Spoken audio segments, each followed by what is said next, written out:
Good evening, Hell Rats, and welcome to the Metal Mayhem ROC YouTube channel. I'm your host, Southern Cal. Welcome to the show. Hey, on tonight's show, we are going to be talking to a band I got to see back in April, opening up for Anvil. Just totally blown away by these guys. Energized rockers is all I could say. Part-time security guards, part-time roadies, doing whatever it takes to keep the band out on the road and the wheels turning. From the Garden State, please welcome to the show Drew Rizzo and Richard Kubik. Hey, thank you so much for having Howdy. us today, Southern Cal. I'm glad you both could join us tonight. So we're talking about that Anvil tour real quick. Let's talk about that first. How was everything?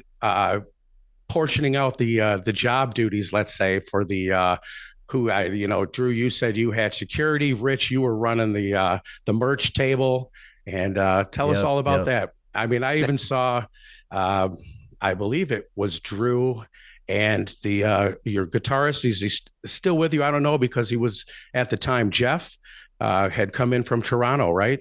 To play those shows with you. Is he still with the band? So Jeff is actually with us and also doing other things simultaneously. So it's just as scheduling is permitting. His schedule has increased significantly. So we are actually at the point now of balancing his schedule with other people as well.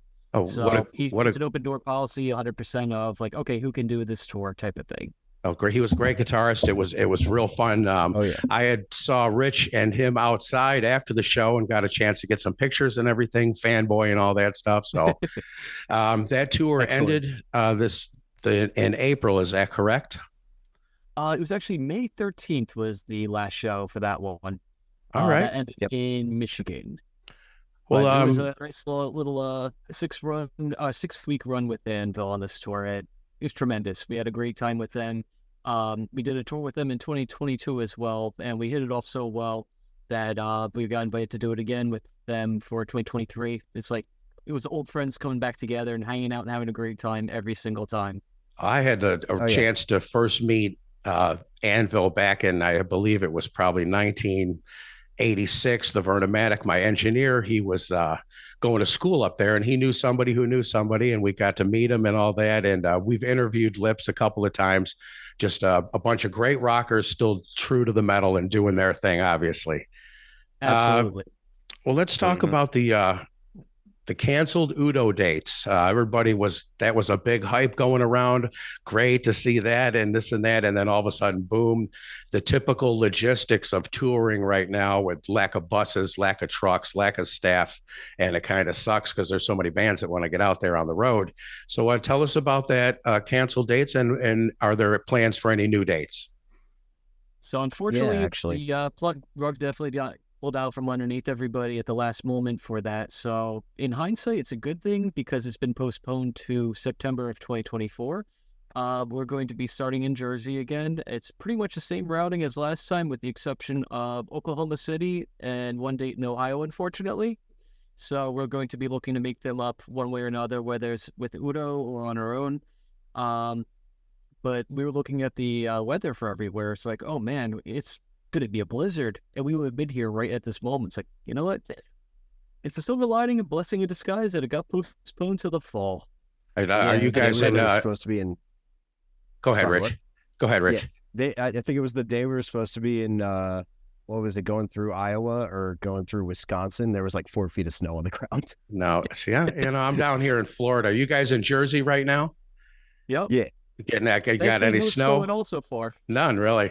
It's everybody was laughing at me. It got to be 57 down here for us Florida people. You know, that's start of fire weather down here. So we get a lot of compliments and comments about that. So, well, that's cool to hear that you guys are going to be getting back out on the road later this year or in 2024. Rich, give us a brief history of the band. You guys started in 2011. Tell us what's going on. Yeah, so actually, Drew over there started the band back in 2011. Went through a few members, just trying to find, the group, the sound. Took a couple of years, had a demo and EP and single and all that. But it kind of really got together when me and Drew met up through our guitarist at the time, Jeremy. He was a great dude. Is a great dude, good friend, and he introduced me, and we all hit it off, and Condemned to Hell happened in 2017, recorded in 2016. And then, from there, we've just kind of just kept pounding forward, and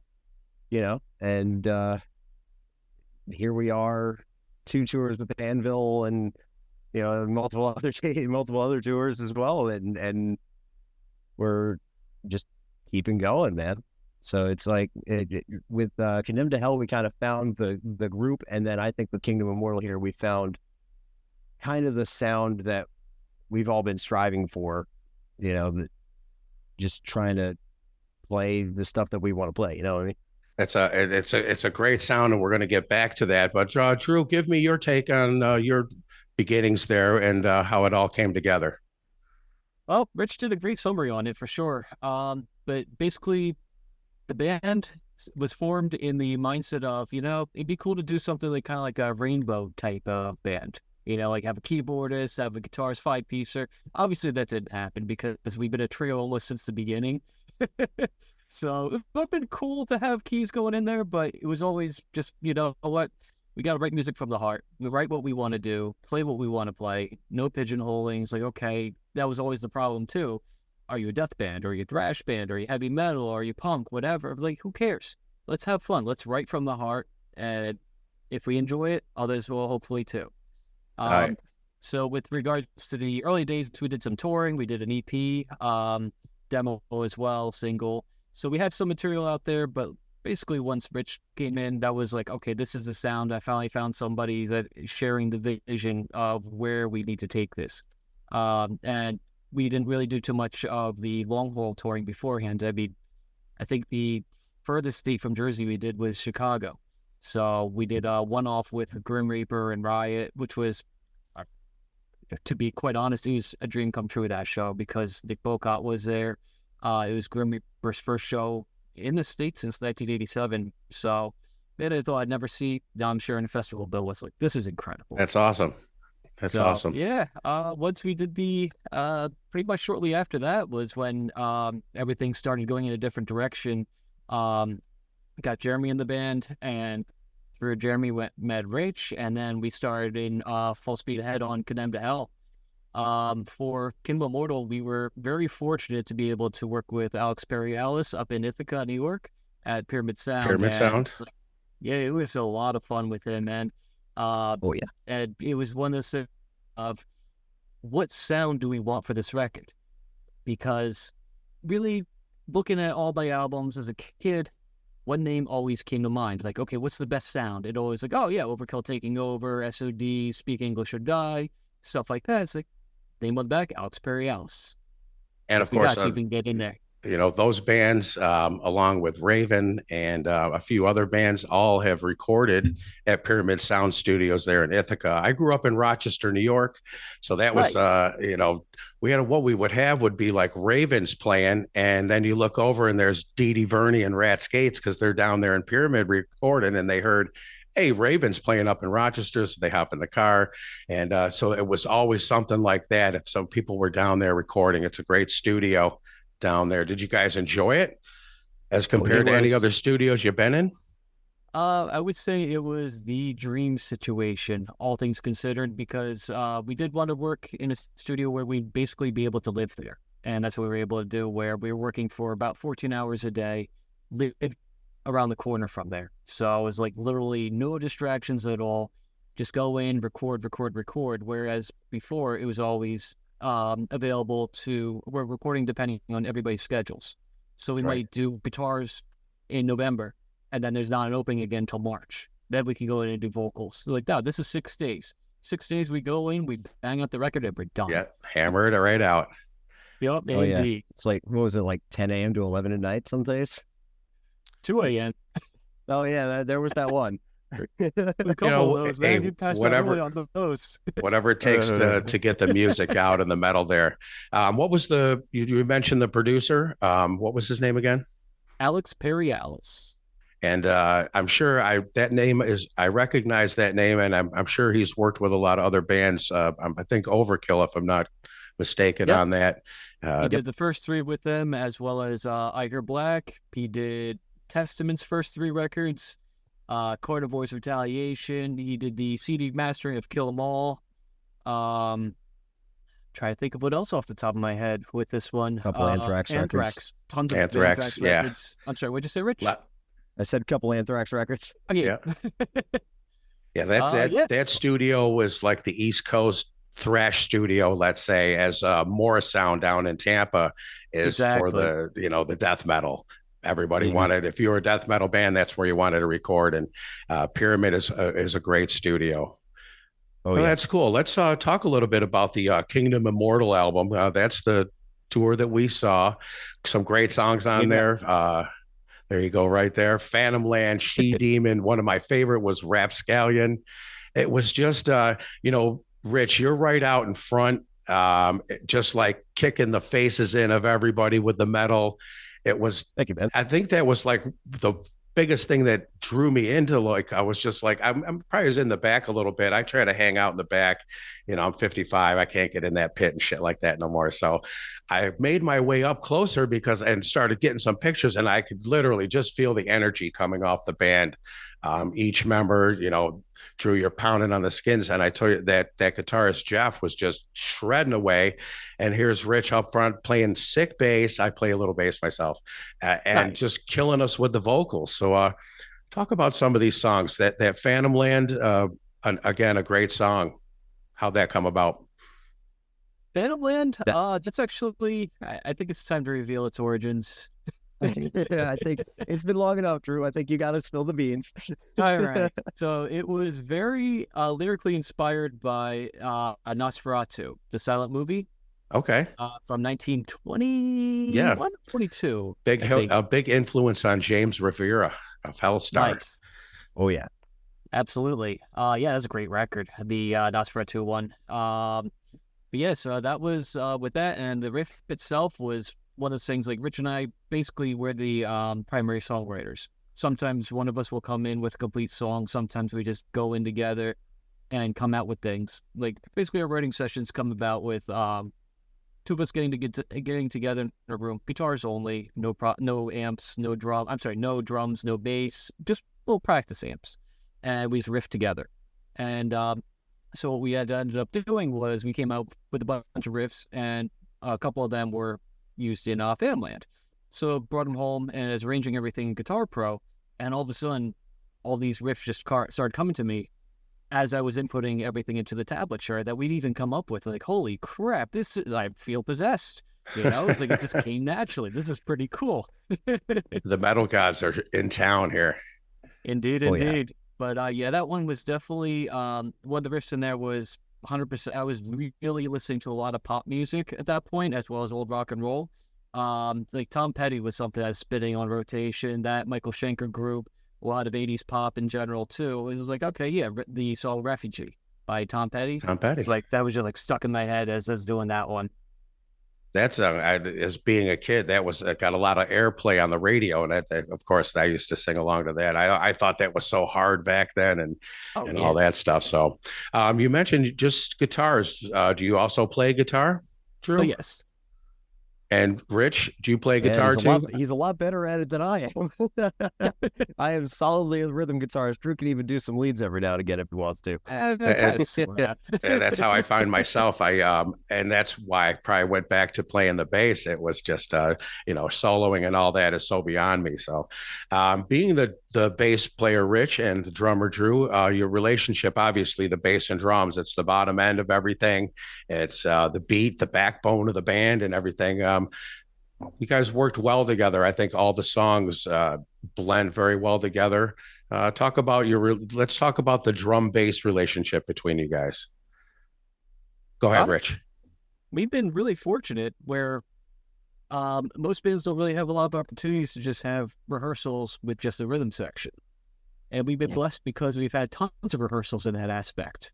So I think that's a big formulation of not only are we tight as friends, but we're tight as bandmates too, where it's like, okay, we can just read each other 100%. I think that's really cool that we've had that interrelation of everything, of being able to have that rhythm section good to go. We've literally had nights where we would spend like 2 hours just Rich would be on the E string, I'd be on the bass drums only, just like playing a little 4/4 beat and just making sure everything is synced up together. We're speeding up, slowing down, speeding up, slowing down, just having a good time with it, and just making it so like we can kind of feel each other out without actually thinking. Right. That was really helpful exercise that we did pretty early on. Let's say like Rich, have you ever walked in the room and Drew's just pounding out some beat and got something going and you just pick up that bass, start playing something right along to it, and it maybe turned into a song? Yeah, a couple times actually. Funny enough, actually, it was the exact opposite of that for She Demon, which you mentioned earlier. I was sitting there just warming up on bass, doing the do do do do do do do do that part, and Drew comes in and goes, "Hold on, do that again." Hit record, right? Hit that record button. Basically that's basically how that came about, man. But on the rhythm section getting tight together, Drew basically said it all, dude. But as a vocalist, it also really helps me to know exactly what he's going to be doing. So with all those rehearsals that we've had, just drum and bass, even if something goes wrong on a bass, which I've had actually a couple basses just die on me mid-set every now and again, they're from 1992, man. Like something could go wrong every now and again. But something goes wrong, knowing exactly where Drew is, I'll just keep playing. Like, say my bass goes out during the fever, I'll know exactly what's coming. I know I don't get lost at all. And it's one of the best things that I could possibly have, because 90% of the time when we're playing, I don't know why it happens, but my monitor does not get any guitar. It's like the movie Spinal Tap. If it can happen, it happens, and it's just one thing after another. Now you guys, obviously you're your own techs. You set up your own drums when you're on the road. You're running. If a battery goes out in some pack, you're changing the battery, things like that. Correct? 100%. Yeah, we're changing the battery. We're changing the bass. We're doing mid-song swaps on stuff. I mean, I've seen it happen before. Have you ever broken a bass string just from the hard playing that you play, the way you play? They're hard to break, but I've seen it happen. A fair few E strings. Yeah, just that aggressive style of the band, which I'd love that. Rich, when I mentioned Rapscallion, you kind of had a smile on your face. Tell me about that song. Like I said, that I remember writing that down. When I'm at the shows, I never know what I'm going to see or who I'm going to talk to. So I'm always looking for content and anybody to talk to. And so I was writing the names of these. I was like, this song is fucking great. Rapscallion in the voice recorder. And so I wanted to make sure we talked a little bit about that. So what's your take on that song, Rich? So that was born, mostly from Drew. But I feel like that song, when we recorded it, it was dark. It's basically us like just pulling something darker out of ourselves. And the fact that it's resonated so well live has just, I love that song so much live. It is a pain in the butt to sing sometimes because you don't get a breath, but the impact that it has live, and then you get to the end of it with the transition into the faster part, and it kind of just kicks you in the gut and keeps going. Well, I tell you, the whole show from start to end, it just blows back your hair and it kicks in your face for sure, just like Lips likes to say. And that's again what really just drew my interest to the band. I started going back through. I have to be honest, I had never heard of you guys before. I don't usually get to the shows because of work until a little later, and I usually miss some of the opening bands. So I'm glad I got there that night. There was, I believe, 4 bands maybe that night. There was quite a few, 3 or 4 at least on the bill. One Orlando band was there too, but it was just I'm glad that I was able to get out of work this time and catch you guys, because you're definitely in my rotation now and you're on my playlist for sure. And when it pops up, it always just makes me want to hop around and get down, So I like to kind of close things out a little bit near the end of the show with a segment that I call the rapid fire. And we're going to do both of you guys here. Drew, starting with you, when you're just driving around or you're just hanging out, doing some laundry or whatever you're doing, and you got some tunes on, who are you listening to right now? What's on your playlist? Right now, I would say Kiss. It's All right. probably what's in most of my CD players. So Ja- yeah, lately it's been a lot of Kiss, a lot of Michael Schenker group. I always bring it into the Anthrax, the early Slayer as well. Carnivore, Overkill, of course, has to be in there. But lately I've been on a big Kiss kick. Awesome. Get I back like into them again, the Michael 100%. Schenker, I'm sorry? the Attack of the Mad X Man, Michael Schenker. It's just an Oh yeah, absolutely great fucking song. the first Uh, Michael Schenker group, I love that yep, record. That's one of my bread and butters. good stuff right there. Rich, what are you listening to? What's on your Uh, playlist? a very eclectic amount of stuff. Anything from Buffalo Springfield to Sabaton at this point. I've got I actually just listened for the first time in, I don't know, 15 years to Night Wishes once. It's just cover to cover. I've just been going through my backlog and listening to anything and everything, from Don McLean's American Pie to Oh, there you go. Death's Leprosy. Nice. The Buffalo Springfield, that's the Neil Young Buffalo Springfield. Is that Um, who I'm thinking? Or is that I David believe Crosby? Who's in I that think it's band? Crosby. I Okay. think it's Yeah, that's Crosby. though you're familiar with that, it's something you don't hear very often. But then again, when you're in the metal bands, it's not like you're just listening to metal all the time. And I guess that's the what I'm looking for to see if there's some other influences that come in. So that takes us to our second question. Drew, who was your biggest musical influence on you? Who made you want to pick up the drums and or play guitar and rock some metal out? Very first influence would be Keith Moon. My parents were into rock and roll too, so they would have the Who records on Beatles, Zeppelin, Sabbath, all that good stuff. And I remember from a very very early age, quote, quote, playing along to the Who home video where it set up a bunch of pillows as a drum set. Basically, it's like okay, and at the end of the song, I would kick it all over just like Keith did. It's like okay, yeah, this made me want to rock. Just seeing him just go crazy. Um, but I'm trying to think of guitar. That's a really good question. Uh, Well, Keith Moon is Probably enough Sabbath, to right? I'm sorry. I would say Keith Moon is enough to make anybody want to be a drummer. I swear that guy had 8 arms, man. He was just amazing to watch, let alone just to hear. So, now what were you saying about the guitar? If I had to really pinpoint somebody, probably Tony Iommi. Might have to be him because Sabbath was a big thing growing up too. Uh, I got into playing guitar fairly early, but like them, Metallica, Pantera, stuff like that too. But not so much for guitar. Maybe Metallica. I guess we could say Metallica's in there too for that. Sure. Uh, Kurt's a shredder. yeah. Oh yeah, absolutely. I mean, I can't play anything lead wise to save my life, but it's like, oh yeah, I love listening to his lead work, especially going back to Michael Schenker, so you could hear all of his playing in there. Say, this is perfect.